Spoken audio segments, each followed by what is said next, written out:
est grave, la vie des M66 en danger. Regardons la vidéo et mettez vos avis dans les commentaires. En fait, ce qui se passe, c'est que, et c'est l'erreur monumentale du président du Togo. Lui, il pensait que, excusez-moi, c'est pas pour être arrogant, mais il pensait que j'étais le petit Togolais lambda comme ça, qu'on arrête, qu'on va torturer et qu'on va enfermer et que il y aura pas de répercussions pour lui, quoi. Et donc, qu'est-ce qui s'est passé, c'est que déjà, le premier à croire en ma culpabilité, c'était le ministre de la Justice. Parce que il connaît, je le dis, je m'en fiche, il connaît mon cousin depuis l'âge de 8 ans. Parce il était, à l'époque, il vivait en France, il était éducateur de rue et il connaissait mon cousin Germain, quoi.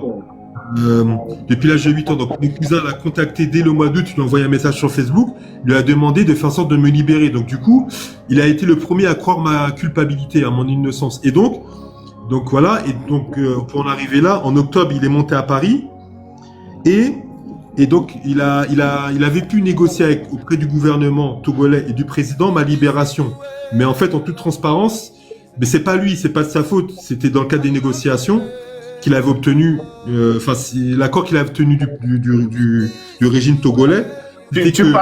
Tu parles d'Adjourouvi, on est d'accord? Ouais, voilà. Il faut que tu précises. C'est le ministre de la Justice.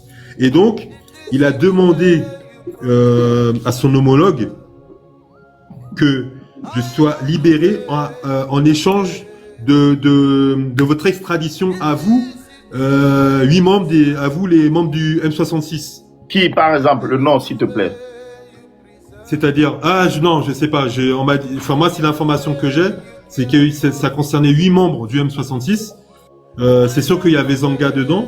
Après, les autres, je sais pas, je connais pas vos noms. C'est ce que j'ai dit à mon avocat. Moi, je vous connais pas. Moi, je suis que sur TikTok. Je suivais Zanga sur Facebook. Moi, je vous connais pas. Je connais pas, moi. Ouais, je sais, parce que pourquoi? C'est en prison, au mois d'août, j'ai appris qu'il y avait l'homme 66. Je sais même pas si ça existait. Bref. Et donc, mais bien évidemment, la France a refusé parce qu'on peut pas extrader un étranger qui a l'asile politique et qui n'a pas commis de délit. C'est pas possible. Donc, ça a été rejeté. Donc, il retourne au Togo. Ensuite, j'ai mes amis députés en Guadeloupe. J'ai des amis qui sont députés en Guadeloupe. Et puis avec la pression, tout ça, j'ai des amis députés qui ont mis pression sur le président Macron pour convoquer le président du Togo. Et bref, en tout cas, Macron, jusqu'à maintenant, il n'était pas, il n'était pas rentré dans le dossier, mais il est rentré dans le dossier. Et le 30 octobre, il a convoqué le président du Togo. Et donc, ce qui s'est passé, c'est que le président du Togo a demandé en échange de ma libération immédiate je sais pas si c'est un don ou la vente d'armes, donc des missiles, des armes donc il avait invoqué que c'était pour lutter contre le djihadisme et pour la sécurité intérieure. Et Macron lui a dit OK, il n'y a pas de souci. Donc il n'y a pas de souci pour la livraison des armes. Et après il a demandé aussi mon échange contre Zaga, l'artiste Zaga Bongo, c'est ça? Et oui. Le président Macron a dit c'est pas possible parce que moi je suis président de la France, certes, mais moi j'ai pas la main sur la justice et en plus de ça, il n'a pas commis de délit, donc on peut pas l'extrader, quoi. Et du coup, le président du Togo s'est fâché, ils sont fâchés, ça s'est super mal passé et tout ça. Et au dernier moment, même le président du Togo, apparemment, il a même quitté la table, il est parti. Et c'est le président du Français qui l'a rejoint, qui l'a rattrapé. Il a dit, écoutez, on garde le contact, on essaie de voir ce qu'on peut faire. Et c'est à ce moment-là que quand mon père a vu que même le président français arrive pas à faire entendre raison le président du Togo, mon père a dit, bon, bah, il va rentrer directement en négociation avec le président du Togo. Et en fait, ce qui s'est passé, c'est que donc mon père, donc mon père, en fait, ce qui se passe, c'est que le monde est petit. Il a su que Claude Issard organisait un grand événement au mois de décembre au Togo. Et donc mon père a contacté Claude Issard. Il a demandé à Claude Issard, je résume, hein, il y a d'autres personnes qui sont intervenues, mais je donne les moments clés, quoi. Et Claudiciard a dit ok. Et il faut savoir que Claudiciard, en fait, mon père connaît Claudiciard depuis que je suis bébé. Je crois que j'étais même pas né. Ils sont amis, ça fait plus de 40 ans. Parce que mon père, c'était son manager à l'époque quand il était artiste. Parce que Claudiciard a commencé comme artiste. Maintenant, il est journaliste et tout ça, RFI, et il est dans l'événementiel. Et bref, ils sont chacun fait son chemin, mais ils sont amis, quoi, de 40 ans. Et donc, Claudiciard a dit, ok, je vais faire en sorte de faire libérer ton fils. Et il faut savoir que Claudiciard, c'est un Guadeloupéen comme moi, quoi. Et donc, Claudiciard, il est conseiller en communication du président du Togo. C'est pas son ami, mais il travaille pour le président du Togo, et c'est lui qui organise les grands événements au Togo. Et notamment, c'est lui qui a organisé le 9e congrès panafricaniste. Et ce qui se passe, c'est que Claudiciard a mis dans la balance qu'il ne présenterait pas l'événement si il n'avait pas la confirmation que je serais libéré au mois de décembre. Et donc finalement, le président, le gouvernement a accepté de me libérer. Et donc, normalement, ça devait se faire le 12 décembre. Après, ça a été repoussé au 25 décembre. Et puis finalement, j'ai été libéré au 31 décembre. Et c'est vrai que c'est Claudiciard qui a été la clé entre moi et mon père, puisque en fait, voilà, c'était c'était l'intermédiaire, parce il est très proche des deux personnes. Voilà. Donc c'est comme ça, voilà les conditions qui ont fait que j'ai été libéré. Bon, ma deuxième question est que de toute façon, les Claudicia et tout ça, tous ces panafricains qui soutiennent Faure Gnassingbé aujourd'hui, pour moi, c'est des faux. Parce que eux, c'est des gens qui m'ont inspiré, en fait, à rentrer dans ces genres de combats, tu vois. Et quand je vois aujourd'hui que eux-mêmes sont en train de soutenir un dictateur, soit disant qu'ils ont besoin du port, ou bien nanani nanana, quand je vois Claudicia dire, Denoua dit merci aux autorités togolaises, nanani, et j'ai écrit dans son commentaire, je dis, si Steve Rouillard avait été arrêté en France et torturé comme ça, il n'allait jamais être comme ça, il allait plutôt crier sur le régime de France et le gouvernement de France, dit que voilà, telle personne est torturée, nanani. Et pourquoi de l'autre côté, il dit aux gens de dire merci à Faure Gnassingbé? Comment on peut dire merci à quelqu'un qui a torturé ton frère? C'est que quelqu'un qui arrête Steve Rouillard et qui le prend, qui le torture, qui le malmène. Toi, aujourd'hui, tu demandes aux gens d'aller dire merci aux autorités dictatoriales, de dire merci d'avoir torturé Steve Rouillard, de dire merci d'avoir emprisonné le gars, de dire merci parce que à un moment donné, même la famille de Steve Rouillard, moi, personnellement, je ne voulais même plus parler parce que j'entendais tout ce qu'il disait, ouais, M66, nanani, blablabla. J'ai compris que la famille avait peur, ils voulaient juste la libération de Steve Rouillard. Mais moi, je voyais au-delà de ça. Maintenant, il y a une information aussi que les gens disent. Apparemment, quand tu es allé à l'aéroport, c'est ministre de la Justice à Dourouvi qui t'a accompagné à l'aéroport. J'aimerais savoir si c'est vrai. Alors, oui, alors juste pour une précision, j'ai pas été torturé physiquement, mais j'ai été torturé psychiquement. Oui, mais tout ça, c'est la torture. Dans la tête, tout ça, tu pouvais être touché. J'ai perdu 40 kilos, j'étais dans le coma pendant 15 jours. Les 15 premiers jours, j'étais dans le coma. J'étais comme un légume, puis j'ai perdu 15 kilos. Bref, oui, et concernant Claudiciard, effectivement, on a non, c'est pas Claudiciard. Apparemment, j'aurais appris que c'est le ministre de la Justice, monsieur Adjourouvi, qui t'a accompagné à l'aéroport. J'aimerais juste savoir si c'est vrai. Oui, je vais te répondre. Mais concernant Claudiciard, on a discuté quand je suis rentré à Paris, et effectivement, on n'était pas d'accord comment dire, on n'était pas d'accord sur le panafricanisme. Bon, lui, voilà, il a son avis, et après sa chaîne d'entreprise, moi, je dis que en matière on peut pas être panafricaniste et soutenir des dictatures impopulaires. Et c'est ce que je lui ai dit. Et donc, je comprends que, voilà. Donc, moi, je soutiens pas, Claudiciard, c'est mon ami, mais on n'est pas d'accord politiquement. C'est ça que je voulais juste te dire. Donc, voilà. Ensuite, concernant, oui, en fait, j'étais accompagné, j'étais expulsé, à 3 heures du matin, le 1er janvier. Et effectivement, je le salue honnêtement, hein, le ministre de la Justice est venu est venu me dire au revoir en fait.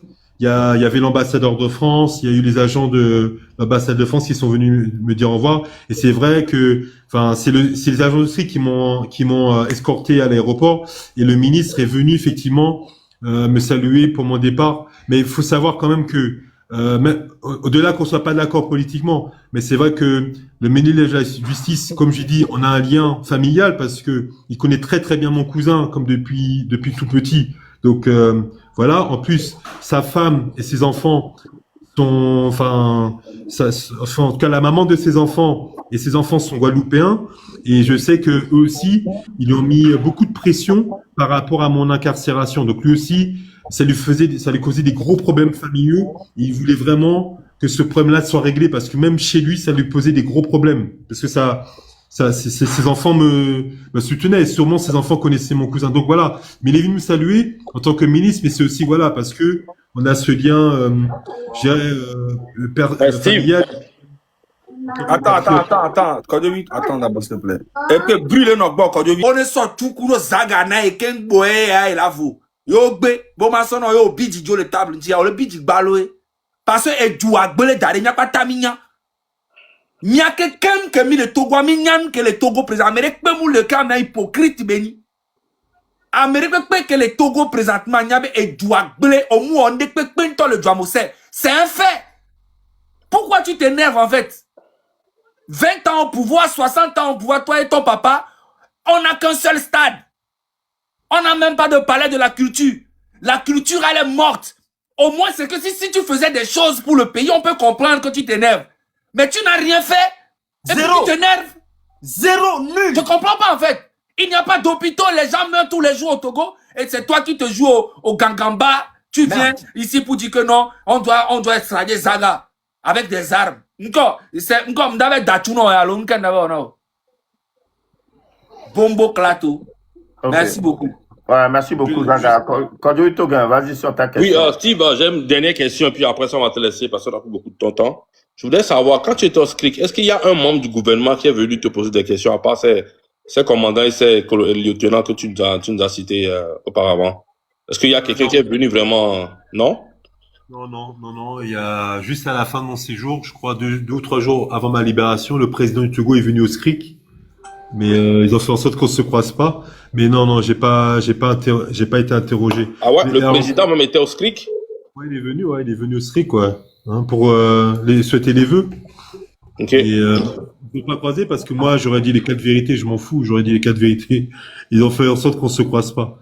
Mais le seul truc que je voulais dire, c'est que moi, tous les camarades qui vivent dans les pays de l'AES, qui sont originaires des pays de l'AES, moi, je voulais leur dire que le président du Togo, en fait, il joue une posture. C'est une posture qu'il joue face à l'AES. Il soutient pas l'AES parce que moi, j'avais des informations que J'ai Damiba. pas bien entendu là-bas, s'il te plaît. J'ai pas bien entendu, s'il te plaît. Je dis que Oui. j'ai dit aux ressortissants des pays de l'AES. Oui. Je leur dis que le président du Togo n'est pas un allié de l'AES. C'est une position de posture.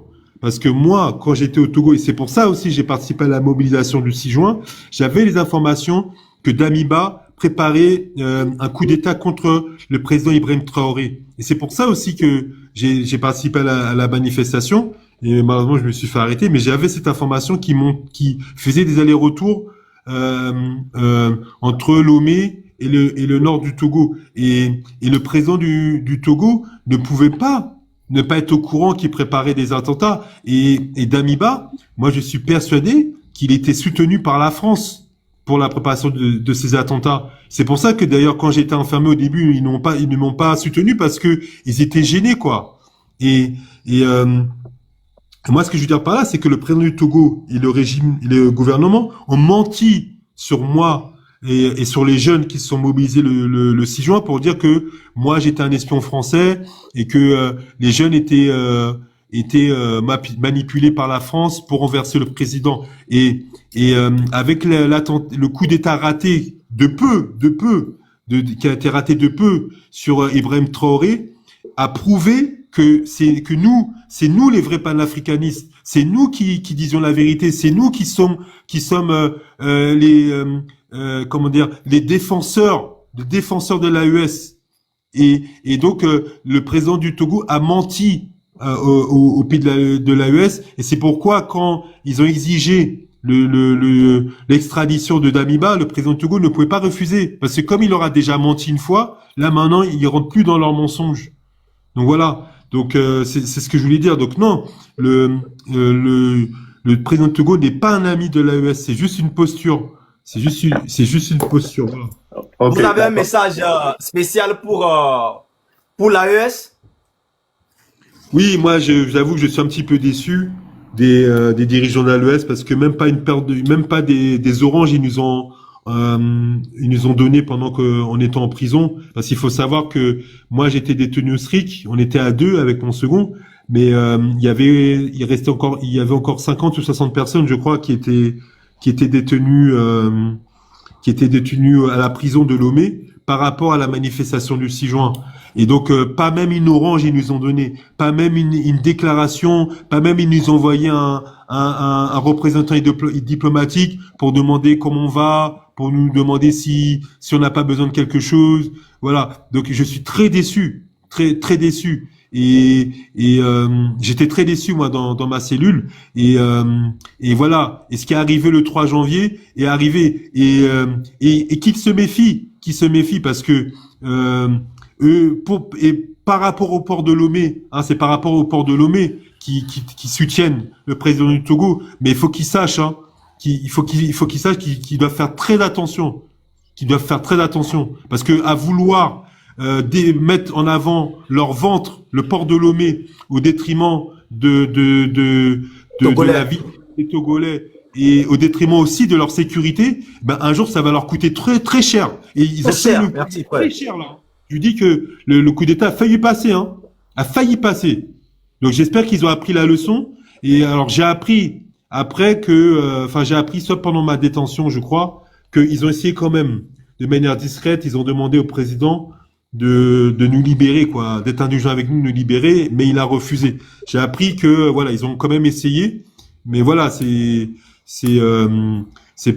pas suffisant. On a eu aucun soutien. Et je dis franchement, même Kémy Séba, j'étais déçu. Kémy Séba, je suis déçu. La Tani Liang, je suis déçu. Le Franklin là, je suis déçu. Voilà, maintenant après, il y a pas de souci, je continue le combat pour une Afrique souveraine et développée, mais je suis très déçu d'eux. Voilà. Ok. Merci beaucoup, Steve Ria. On tire vers la fin. Exactement, réponds-nous. Comment tu perçois le système judiciaire togolais? Mais le système judiciaire togolais n'est pas indépendant. Il est totalement sous la coupe, je dirais, du président. Alors, du moins, en matière de djihadisme, politique et, comme je disais, tout ce qui est affaires sexuelles, je crois, et tout ce qui concerne les conflits dans l'entourage du président. Ça, c'est le président qui gère directement. Le juge d'instruction et le procureur sont des pantins pour ces problèmes-là. Après, le reste, les problèmes de terrain, les problèmes, je dirais, liés, je sais pas moi, aux autres délits, les vols et tout ça. Bon, ça, c'est effectivement, on peut dire que la justice est indépendante. Que là, effectivement,